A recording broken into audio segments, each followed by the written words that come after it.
दोस्तों हमारी new series का name the ultimate martial spirit है। इस सीरीज का सबसे मस्त पार्ट अपने टीचर की रिस्पेक्ट और प्यार है, जो देखकर दोस्तों मेरे आंख में भी आंसू आ गए थे। समय न वेस्ट करते हुए वीडियो को करते हैं स्टार्ट। एपिसोड के स्टार्टिंग में हमें ग्रेट किन एम्पायर के अंदर कियान युआन सेक्ट दिखाया जाता है, जहाँ पर एक लड़का जोर से चिल्ला के कहता है, क्यों ऐसा क्यों हो रहा है हमारे साथ में? मेरे मास्टर की डेड बॉडी को क्लैन के कब्रिस्तान के अंदर दफनाने क्यों नहीं दे रहे हो तुम लोग? जैसे उसने इस बारे में बोला था तभी अचानक से उसके बगल में एक स्वॉर्ड आके गिरती है और वहाँ पे उसके ऊपर कोई चिल्ला के कहता है, क्या तुम अपने मास्टर को इस क्लैन में दफनाना चाहते हो? अच्छा तो ठीक है। और दोस्तों को पता चलता है ये एक लेडी थी और वहाँ पे वो उस तलवार को फेंकने के साथ में कहती है, क्या तुम्हारे अंदर इस तलवार को उठाने की हिम्मत भी है? अगर तुम मुझे हरा दोगे तो तुम अंदर जा सकते हो। और दोस्तों ये लेडी कोई मामूली इंसान नहीं थी, ये इनर सेक्ट एल्डर जाई यूजू होती है। अब सोचिए किसी डिसाइपल को एक एल्डर लड़ने के लिए कह रहा है तो उसका क्या हाल होगा। इस चीज को देखने के बाद में तो डिसाइपल थे उसकी मौज लेते हुए कहते हैं, ये लौंडा तो वही चैंग फैंग है जिसके अंदर लोहे की तरह डेंटियान था और अब इसकी डेंटियान पूरी तरह से खत्म हो गई है और साथ ही कल्टीवेशन करने लायक नहीं बचा। तो फिर ये छोटा सा बच्चा इस एल्डर जाई को कैसे हरा सकता है? तुमने सही कहा, ये एक इम्पॉसिबल चैलेंज है। अगर उसके मरे हुए मास्टर का चेहरा ना होता तो उसकी इतनी भी औकात नहीं है कि आज यहाँ पर इन एल्डर से मिल पाता। हाँ यार, अगर मैं चैंग फैंग होता तो मैं अपने मास्टर की बेकार लाश के साथ में बहुत पहले ही चला गया होता। हम यहाँ पर खुद की बेइज्जती कराने के लिए क्यों आए हैं? जब ये लोग बात कर रहे थे उनके बीच में एक इंसान बहुत ज्यादा गुस्सा रहा था और जब उससे बर्दाश्त नहीं होता तो उन लोगों को धक्का देते हुए आगे की तरफ बढ़ के कहता है, यूजी तुम किस तरह की बात कर रही हो? क्या तुम यहाँ पर कुछ ज्यादा ही आगे नहीं बढ़ती जा रही हो? और दोस्तों हमको पता चलता है जिस तरह से यूजी इनर सेट की एल्डर थी, वैसे यहाँ पर ये आदमी आउटर सेट का एल्डर हान चैंग होता है। हान चैंग को इस तरह से चिल्लाते हुए देखकर यूजी उससे कहती है, हान चैंग ऐसी कौन सी दिक्कत हो गई कि तुम यहाँ पर आके बोल रहे हो? तुम्हें तो ये जानना चाहिए कि तुम केवल एक आउटर सेट के एल्डर हो और मैं इनर सेट के एल्डर हूँ। याद रखना कि तुम कौन हो। यूजी की बात सुन के एल्डर हान चैंग वहाँ पे गुस्साते हुए कहते हैं, शुरुआत में ब्रदर यान किंग यू सिर्फ आपको बचाने के लिए सबके सामने बेकार बन गए, लेकिन आज वो डिप्रेशन में रहते हुए जब मर गया तो क्या आज उसका इतना भी हक नहीं है कि वो अपने क्लैन के अंदर दफनाया जा सके? क्या तुमको आज वो भी याद नहीं है जो उसने तुम्हारे लिए किया था? उसको ऐसी बात करते हुए देख के जुयू कहती है, यान किंग यू अगर जिंदा होता तो वो मेरी मदद कर सकता था और स्वाभाविक रूप से मैं उसके साथ में कुछ स्वीट मूव्स को खेल सकती थी, लेकिन अब वो यहाँ पर मर चुका है। एक लाश के रूप में वो किसी भी तरह से मेरी मदद नहीं कर सकता, लेकिन जब दूसरे लोग इसे देखेंगे तो ये मुझे याद दिलाएगी और इसी तरह से मेरी रेपुटेशन खराब हो जाएगी। जुयू की इस बात को सुन के जो एल्डर हान थे और चैंग फैंग जो उनका डिसाइपल था वो बहुत ज्यादा गुस्से में आ गए थे। चैंग फैंग जब वहाँ पे एल्डर की बात सुनता है तो वहाँ पे डिप्रेशन में चला जाता है, जहाँ पर वो एल्डर शांत नहीं होती और आगे बड़बड़ाते हुए कहती है, अगर तुम लोग को मेरी शांति भंग करनी है तो फिर ठीक है, इसे बर्बाद कर दो, इससे आज यहाँ का मीठा खाना बच जाएगा। और हाँ, इस कांच की कब्र को मेरे सामने से दफा कर दो। ये बेकार लाश आखिर यहाँ की जमीन को खराब क्यों कर रही है? और वहाँ पे चैंग फैंग बहुत ज्यादा गुस्से में जुयू के ऊपर चिल्लाते हुए कहता है, तुम बेकार औरत चुप हो जाओ, मेरे मास्टर की डिसरिस्पेक्ट करने की तुम्हारी हिम्मत कैसे हुई?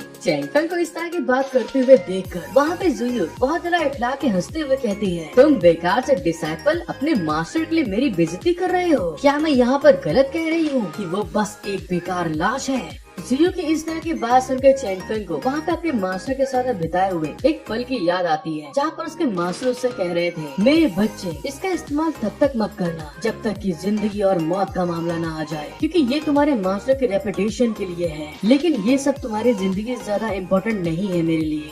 अपने मास्टर की इस बात को याद करते हुए चैंग फैंग का दिल वहाँ पे बहुत ज्यादा भारी हो गया था और जो एलेक्सर मास्टर ने उसको दिया था वो वहाँ पे उसको ब्रेक कर देता है, जिसके कारण से कि वहाँ पर ब्लैक कलर की मिस्ट अपने हीरो चैंग फैंग को वहाँ पे घेरने लगी थी और वो मिस्ट बढ़ते बढ़ते इतनी ज्यादा हो गई थी, वो सारी की सारी डार्क मिस्ट अपने हीरो की बॉडी के अंदर एब्सॉर्ब होने लगी थी और ऐसा होने के कारण चैंग फैंग को वहाँ पे बहुत ज्यादा तकलीफ हो रही थी। जब वो ब्लैक मिस्ट चैंग फैंग की बॉडी के अंदर चली जाती है तो उसकी आंखों के थ्रू एक ब्लैक कलर की लेजर लाइट बाहर निकलती है। इस तरह की पावर को देखकर जो जुयू और हान चैंग थे दोनों को दोनों हैरान होके कहते हैं, क्या ये तो सचमुच बहुत ज्यादा पावरफुल है। जैसे ही वो प्रोसेस दोस्तों वहाँ पे खत्म होता है, चैंग फेंग वहाँ पे पूरी तरह से बदल चुका था। उसके चारों तरफ डार्क मिस्ट फैली हुई थी और उसको देखते हुए वहाँ के डिसाइपल कहते हैं, अरे आखिर इस लौंडे के साथ में क्या दिक्कत हो रही है। और तभी दोस्तों जियो जो वहाँ पे तलवार फेंकी थी चैंग फेंग को चैलेंज देने के लिए, वहाँ पे उस तलवार को उसने उठा ली थी और साथ ही वहाँ पर सामने की तरफ आगे बढ़ते हुए बहुत ज्यादा गुस्से में चिल्ला के कहता है, अब चाहे कुछ भी हो जाए, तुमने मेरे मास्टर की बेइज्जती करी है, मैं तुमको मार डालूंगा। और इस बात को कहने के साथ में ही उसके अंदर से बहुत ज्यादा डार्क एनर्जी रिलीज हो रही थी। चैंग फेंग को अपनी तरफ आते हुए देखकर जो जियो थी अपने आगे एक शील्ड को अपेयर करते हुए कहती है, अरे वाह लौंडे, इतना बुरा भी नहीं है तुम्हारा ये खेल। लेकिन दोस्तों इस जगह पर चैंग फेंग बुरी तरह पगला चुका था। उसकी पावर उसे खुद नहीं मालूम किस लेवल तक पहुंच चुकी है और वहाँ पे उसके बैरियर को तोड़ता हुआ सीधे आगे की तरफ निकल जाता है। जिस चीज को देखकर हान चैंग वहाँ पे हैरान होते हुए कहते हैं, अरे नहीं, ये कैसे हो सकता है, चैंग फेंग ने तो उसके बैरियर को तोड़ दिया। दूसरे साइड में इस चीज को होते हुए देखकर जियो के भी वहाँ पे पसीने आ गए थे, क्योंकि दोस्तों अपने हीरो चैंग फेंग ने उसके बैरियर को तोड़ते हुए उसके गले पे हल्का सा कट लगाकर अपनी तलवार तान दी थी। और साथ ही वहाँ पर वो अपने मास्टर के इंसल्ट होने के कारण वहाँ पे इतना ज्यादा गुस्से में आ चुका था कि उसके अंदर से वही जो डार्क मिस्ट निकल रही थी वो बुरी तरह से और ज्यादा पावर अपनी बढ़ाती जा रही थी। चैंग फेंग को इतना ज्यादा गुस्से में होते हुए देखकर मास्टर हान चैंग उसको समझाते हुए कहते हैं, चैंग फेंग वो इनर गेट की एल्डर है, अगर तुम उसको यहाँ पर मार देते हो तो तुम जिंदा नहीं बचोगे, और अगर तुम यहाँ पर मारे जाओगे क्या तुम्हारे मास्टर की आत्मा को यहाँ पर शांति मिल पाएगी। हान चैंग की बात सुनकर चैंग फेंग वहाँ पे अपने आप को संभालते हुए गुस्से में कहता है, नहीं, मैं ऐसा नहीं करना चाहता। और साथ ही वहाँ पर मन में कहता है, इन्होंने बिल्कुल सही कहा, मैंने जो अपने मास्टर से वादा किया था उसे पूरा किए बिना मैं यहाँ पर नहीं मर सकता। और इसी के साथ जियो के पास उस तलवार को हटाते हुए कहता है, जा यूजू, मैं तुम्हें यहाँ पर माफ करता हूँ, सिर्फ अपने मास्टर के रेपुटेशन के लिए मैं तुम्हें यहाँ पर जिंदा छोड़ दूंगा। और इस बात को कहने के साथ में चैंग फेंग जब आगे की तरफ बढ़ रहा था तो वहाँ के डिसाइपल इस सब चीजों को देखकर बहुत सारा भौचक्का होते हुए कहते हैं, आखिर ये कैसे हो सकता है। चैंग फेंग एक बेकार इंसान है जिसकी डेंटियान तबाह हो चुकी है, उसने सच में एल्डर को यहाँ पर हरा दिया। मैंने अभी भी देखा इनर गेट की एल्डर का मुंह उसने वहाँ पे कुचल दिया। मुझे तो ऐसा लगता है वो जरूर किसी तरह की सीक्रेट टेक्निक का यूज कर रहा होगा। चैंग फेंग को अपने आप को हराने के बाद जाते हुए देखकर जो जियो थी वहाँ पे गुस्से के कारण अपने पावर को अपेयर करते हुए कहती है, चैंग फेंग तुम्हारी हिम्मत कैसे हुई मुझे चोट पहुँचाने की। जैसे ही हान चैंग वहाँ पे जियो के हाथ में पावर को अपेयर करते हुए देखते हैं तो चैंग फेंग को बताते हुए कहते हैं, चैंग फेंग जरा संभल के। और साथ ही दोस्तों अपने दोस्त के डिसाइपल को कवर करते हुए सामने आके चिल्ला के कहते हैं, एल्डर जाई, तुम यहाँ पर हार गई हो, तुमको यहाँ पर अपना वादा पूरा करना चाहिए। चैंग फेंग को अपने मास्टर को इस क्लैन के अंदर दफनाने दो। ये सब होते हुए देखकर यहाँ पे बहुत ढेर सारे डिसाइपल ने देखा है, तुम तो यहाँ पर इनर गेट की एल्डर हो तो फिर अपने वादे को तोड़ नहीं सकती। मैंने सही कहा ना। हान चैंग की इस तरह की बात सुनकर एल्डर जियो वहाँ पे अपने आप को संभालते हुए कहती है, हाँ इसने बिल्कुल सही कहा। दूसरी साइड में वहाँ पे जितने भी डिसाइपल थे वहाँ पे चिल्लाते हुए कहते हैं, ये सही है, भले ही यहाँ पर चैंग फेंग ने एक सीक्रेट ट्रेजर को इस्तेमाल किया हो लेकिन उसने फिर भी एल्डर को वहाँ पे हरा दिया। एल्डर जाओ, अब आपको अपना वादा पूरा करना होगा। डिसाइपल की इस तरह की बात सुनकर एल्डर जाओ बहुत ज्यादा गुस्से में अपनी पावर को संभालते हुए कहती है, धत तेरे की इसकी माँ का साकी नाका, एक इनर गेट के एल्डर के रूप में मैं यहाँ पर अपने वादे को तोड़ नहीं सकती हूँ। और इसी के साथ वहाँ पे अपने गुस्से को शांत करते हुए स्माइल करके कहती है, अरे ये क्या, उसने तो सच में मुझे यहाँ पर हरा दिया, वो तो सच में एक लूजर है। कियान युआन सेक्ट में अभी भी इस लाश को दफनाने के लिए बहुत ज्यादा कमी है। देख रहे दोस्तों कितनी ज्यादा कमीनी औरत है। मुझे इस बारे में नहीं पता कि यान किंग्यो को उस समय कितने ज्यादा ट्रेजर मिले होंगे, लेकिन उसने वो सब कुछ अपने कसिर डिसाइपल के ऊपर बर्बाद कर दी है। जैसे ही चैंग फेंग के मास्टर की बात आती है वहाँ पे वो जियो से कहता है, अगर ऐसी बात है एल्डर तो फिर ठीक है, तुम अपनी बेकार जगह को अपने ही पास रखो अपनी कब्र बनाने के लिए, क्योंकि तुमको बहुत जल्द उसका इस्तेमाल करने की जरूरत आने वाली है। दोस्तों यार सच में इतना प्यार करने वाला डिसाइपल मुझे तो आज तक नहीं मिला। जब जियो वहाँ पे अपना दाव वापस अपने ऊपर पलटते हुए देखती है तो गुस्से में मन में कहती है, ये कमीना हरामखोर कचड़ा इंसान मुझसे डरा हुआ है। और ये पल दोस्तों जब मैं देख रहा था तो मेरे आँख में भी आंसू आ गए थे। चैंग फेंग वहाँ पे अपने मास्टर की बॉडी को उठाते हुए कहता है, मास्टर चलो चलते हैं हम लोग, इतनी बेकार और गंदी जगह आपके लिए नहीं है, मैं आपके लिए बहुत साफ और अच्छी जगह ढूंढूंगा। और इस बात को कहते हुए चैंग फेंग वहाँ से वापस जा रहा था। इस चीज को देखते हुए वहाँ के डिसाइपल चैंग फेंग से कहते हैं, अरे ये क्या कर रहे हो चैंग फैंग, तुमने तो अपने मास्टर की बॉडी को इस क्लैन के अंदर दफनाने के लिए कहा था। ऐसा करना इस एडलर के मुंह में तमाचा नहीं होगा। उन सभी डिसाइपल की इस तरह की बकवास सुनकर चैंग फैंग चुपचाप अपने मास्टर की बॉडी लेकर आगे की तरफ बढ़ रहा था। और ऐसा होते हुए देखकर जुयो वहाँ पे अपने आप को संभालते हुए मन में कहती है, चैंग फैंग, तुम्हें जो अपनी जिंदगी का घमंड हो रहा है, मैं इसे ले लूंगी।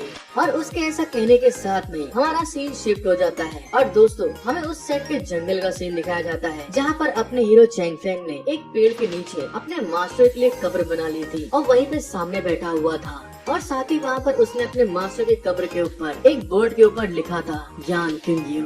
और साथ ही वहाँ पे भावुक होते हुए कहता है, मास्टर, मरने से पहले आपने मुझसे कहा था कि मैं 5 साल तक आपकी कब्र की रखवाली करूं और साथ ही बेलॉइट के गोल्डन सूत्र को पढ़ने के ऊपर जोर डालूं। और मैं आपकी बात को टाल नहीं सकता, मैं आपके लिए ऐसा करूँगा। और उसके कहने के साथ में ही वहाँ पर जैसे ही शाम होने वाली थी, वहाँ पर अपना हीरो अपने मास्टर के कब्र के सामने बेलॉइट के जो गोल्डन सूत्र थे उसकी 5 पंक्तियों को वहाँ पे पढ़ लेता है। और जैसा कि उसके मास्टर ने जीते जी उसको एक ऑर्डर दिया था, वहाँ पे वो हर दिन उसी गोल्डन सूत्रा को अपने मास्टर के कब्र के सामने पढ़ा करता था। और होते होते वहाँ पे सीजन बदलने लगते हैं। अपने हीरो के सामने स्प्रिंग सीजन आता है और उसके माथे के ऊपर एक चिड़िया घोंसला देके चली जाती है, जिसके अंदर 2 चूजे चू चू कर रहे थे। और फिर मौसम बदलता है, पतझड़ का मौसम आ गया था और उस पेड़ के अंदर के सारे पत्ते झड़ गए थे। फिर मौसम बदलता है और उसी जगह पर दोस्तों बुरी तरह से बर्फ गिर रही थी, यहाँ तक कि अपने हीरो की बॉडी के ऊपर बर्फ ही बर्फ हो चुकी थी। और इसी तरह से करते हुए अपने मास्टर के ऑर्डर को फॉलो करते हुए 5 साल बीत गए थे, जहाँ पर अपना हीरो उस कब्र के सामने से 1 सेकंड के लिए भी नहीं हटा था। और 5 साल बीतने के साथ में ही अपने मास्टर के कब्र के आगे घुटने के बल सर को टेकते हुए कहता है, मास्टर, आपने मुझसे कहा था मैं 5 सालों में आपकी कब्र को ना छोड़ो, प्लीज आगे जो आपका डिसाइपल करने वाला है उसके लिए माफ कर दीजिएगा। और अपने मास्टर के ऑर्डर के हिसाब से वो वहाँ पर अपने मास्टर की कब्र को खोदने लगता है। जैसे ही वहाँ पर उस कब्र को खोदता है, सामने की तरफ देखकर हैरान होते हुए कहता है, अरे आखिर ये क्या है? क्योंकि दोस्तों जब वहाँ पे अपने मास्टर की कब्र को पूरी तरह से खोद देता है तो उनका शव तो वहाँ पे गायब हो चुका था और वहाँ पर एक कार्डोन रखा हुआ था, जिसके अंदर से बहुत ज्यादा प्रेशर में एनर्जी रिलीज हो रही थी। इस चीज को देखकर चैंग फैंग वहाँ पे हैरान होते हुए कहता है, यहाँ पर ये क्या रखा हुआ है? मास्टर, मैं तो आपकी कब्र के सामने से एक पल के लिए भी 5 सालों में यहाँ से नहीं हटा हूँ और साथ ही मैंने यहाँ पर कोई भी चीज को नोटिस नहीं किया कि ऐसा कुछ होना चाहिए। तो फिर अचानक से मेरे मास्टर की बॉडी हवा में क्यों गायब हो गई? और जब अपना हीरो वहाँ पे उस चीज को देखता है तो वो एक ड्रैगन कार्ड्रॉन था, जो कि अपने हीरो को रोते हुए देख के अचानक से वहाँ पे हवा में ऊपर की तरफ उड़ गया था। जैसे ही वो हवा में ऊपर की तरफ जाता है, वो अपने आप को ट्रांसफॉर्म एक ड्रैगन के रूप में करना स्टार्ट कर देता है। और जब अपने आप को पूरी तरह से ड्रैगन के रूप में ट्रांसफॉर्म कर लेता है, तो फिर अपने हीरो की तरफ देख के वहाँ पे रोर कर रहा था। उसको ऐसा करते हुए देखकर चैंग फैंग वहाँ पे बहुत ज्यादा घबराते हुए कहता है, ये आखिर ये कैसे हो सकता है? मेरे सामने तो एक ड्रैगन ब्लड है। और इस बात को सोचते हुए वहाँ पे चैंग फैंग के पसीने आ रहे थे, वो बहुत ज्यादा घबरा रहा था। और दोस्तों जब वहाँ पे उस ड्रैगन की तरफ देखता है तो वहाँ पे उसको कार्डोन भी नजर में आ रहा था, जिसको देखते हुए अपने मन में कहता है, मास्टर की कब्र में इस तरह का मेरेकल क्यों हो रहा है? जब वहाँ पे वो बहुत ज्यादा घबरा रहा था, तब एक कार्डोन में कुछ अलग तरह का होना स्टार्ट हो गया था। वो जो ड्रैगन था वो कार्डोन के अपनी पावर को इस्तेमाल करते हुए सीधे अपने हीरो की तरफ बड़ी स्पीड में आगे बढ़ रहा था। जिस चीज को होते हुए देखकर चैंग फैंग वहाँ पे घबराते हुए कहता है, अबे रुक जा कार्डोन, आखिर तू क्या करना चाहता है? लेकिन दोस्तों अगले ही पल जो उसके मास्टर का कार्डोन था चैंग फैंग की बॉडी के अंदर एब्सॉर्ब हो जाता है, घुस जाता है। और ऐसा होने के कारण उस कार्डोन की पावर और प्रेशर को बर्दाश्त करने में चैंग फैंग को बहुत ज्यादा तकलीफ हो रही थी और वहाँ पे वो बहुत ज्यादा तेजी से चिल्ला रहा था। जैसे ही वहाँ पे सारी की सारी पावर को चैंग फैंग एब्सॉर्ब कर लेता है कार्डोन के, तो वहाँ पर एक बहुत ज्यादा ब्राइट लाइट चमकती है। इसी के साथ हमारा सीन शिफ्ट होता है और हमको जियो की तरफ दिखाते हैं, जहाँ पर वो बैठ कर कल्टीवेशन कर रही थी, जहाँ पर उसकी डिसाइपल उसकी तरफ आगे बढ़ते हुए कहती है, मास्टर। उसकी बात सुन के जियो कहती है, आखिर क्या हुआ? और हमको इस डिसाइपल का नाम पता चलता है, जियो ट्यूनर। आपने मुझसे चैंग फैंग के ऊपर नजर रखने के लिए कहा था और उसके सीक्रेट के बारे में पता करने के लिए ऑर्डर दिया था, लेकिन यहाँ पर 5 साल बीत गए हैं और अभी भी वहाँ पर वो कब्र के सामने बैठा हुआ है। आपके कहने के हिसाब से वहाँ पर अभी तक कुछ भी नहीं बदला बदला है। उसकी बात सुनकर जियू से कहती है, मुझे तो अब ऐसा लग रहा है कि उसके अंदर कोई भी सीक्रेट नहीं है। तो फिर ठीक है, उसे जाओ और मार डालो, और तेरा समय को बर्बाद करने से क्या फर्क पड़ जाएगा। और उसकी बात सुनते हुए वहाँ से उसकी डिसेबल निकल जाती है, जिस चीज को देखकर जियू वहाँ पे कीपी स्माइल देते हुए कहती है, लिंग किंग यू, आगे जो कुछ भी होने वाला है मुझ पे इल्जाम मत देना, क्योंकि तुम्हारे डिसेबल ने सभी लोगों के सामने मेरी इंसल्ट करने की हिम्मत की है। फिर दोस्त हमारा सीन शिफ्ट होकर अपने हीरो की तरफ आ गया था, जहाँ पर उस कार्डोन के पावर को अपने अंदर देखकर बहुत ज्यादा हैरान होते हुए कहता है, आखिर इस तरह की काबिलियत मेरे अंदर कैसे आ सकती है, क्योंकि मैं तो 5 सालों से अपने मास्टर के कब्र के साथ में था, तो फिर मैं हाउ टियान की 5th लेवल पे कैसे जा सकता हूँ। ये एक छोटा सा ट्राइपॉड और ड्रैगन ब्लड लाइन सच में यार बहुत कमाल की है। जब अपना हीरो वहाँ पे इन सब चीजों के बारे में सोचकर खुशी मना रहा था, तभी अचानक से उसके पीछे कोई डैगर से स्निक अटैक कर देता है, जो डैगर बड़ी स्पीड में अपने हीरो की तरफ आगे बढ़ रहा था। और वहाँ पे अपना हीरो अपनी पावर को चेक करते हुए कहता है, सच में मैं आज यहाँ पर बहुत ज्यादा पावरफुल बन चुका हूँ। जैसे वो डैगर अपने हीरो की तरफ आगे बढ़ रहा था, तभी उसको सेंस हो जाता है और वो उस तरफ देखते हुए कहता है, अरे आखिर ये कौन है। जैसे डैगर उसके पास पहुंचता है, अचानक से चैंग फैंग उस डैगर को अपनी सिर्फ 2 फिंगर से पकड़ लेता है और उस साइड की तरफ देखते हुए कहता है, इस तरह से छुप कर अटैक करने वाले आखिर तुम हो कौन। जो वो इंसान देखता है जो उसने स्निक अटैक किया था, वो वहाँ पर बेकार हो गया है। तभी वो आगे की तरफ बढ़ते हुए कहती है, उफ, मैं इसे बहुत जल्दी खत्म करना चाहती थी, मुझे नहीं लगा था तुम्हारे पास भी कल्टीवेशन स्किल होगी। और दोस्तों ये हॉट एंड सेक्सी वही लड़की होती है, इनर सेक्ट एल्डर जियू की डिसेबल। उस लड़की की बात सुनकर अपना हीरो उस डैगर के साथ में खेलते हुए कहता है, जियूकिन तुम्हें यहाँ पर यूजी ने भेजा है कि नहीं। उसकी ऐसी बात सुनकर जियूकिन कहती है, तुम्हें इन सब चीजों को जानने की जरूरत नहीं है, बहुत जल्द यहाँ पर मरने वाले हो। और इस बात को कहते हुए वो तुरंत अपने हाथों में एनर्जी को गैदर करके सीधे अपने हीरो की तरफ आगे बढ़ रही थी अटैक के लिए। जब चैंग फैंग देखता है कि वो वहाँ पर उसके ऊपर अटैक करने वाली है, तो वो भी वहाँ पर अपनी एनर्जी को फिस्ट में गैदर करते हुए चिल्ला के कहता है, तुम मुझे यहाँ पर मारना चाहती हो, लेकिन मैं तुमको बता दूं, अभी तुम्हारी इतनी औकात नहीं हुई।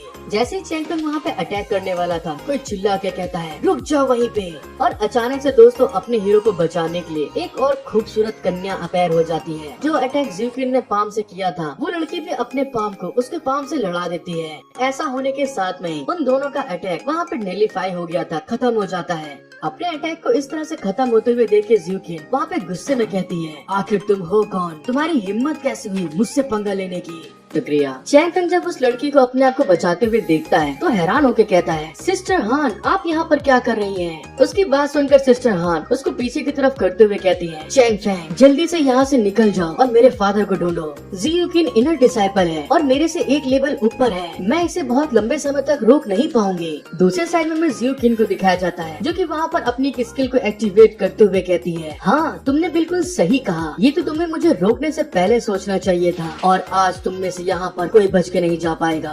Lightning sword. और इसी के साथ जियूकिन ने वहाँ पर अपनी एक लाइटनिंग स्वॉर्ड स्किल से सिस्टर हान के ऊपर अटैक कर दिया था। जियूकिन के इस तरह के पावरफुल अटैक को आते हुए देखकर सिस्टर हान बहुत ज्यादा घबराते हुए कहती है, क्या इस तरह का अटैक, ये तो हमारे इस फाइट में इतनी खतरनाक स्किल बैटल स्किल को यूज कर रही है। सिस्टर हान को इतना घबराते हुए देखकर जियू वहाँ पे पगलियों के तरीके हंसते हुए कहती है, तुम आज यहाँ पर बहुत लकी हो, क्योंकि तुम मेरी स्वॉर्ड लाइट स्किल से मरने वाली हो। सिस्टर हान उस अटैक को आते हुए देखकर समझ जाती है कि अब वो उसको रोक नहीं पाएगी। तभी वहाँ पे वो अपने गार्ड डाउन करते हुए कहती है, अब यहाँ पर सब कुछ खत्म हो गया है, मुझे उम्मीद है कि चैंग फैंग वापस जाकर मेरे फादर को ढूंढ लेगा।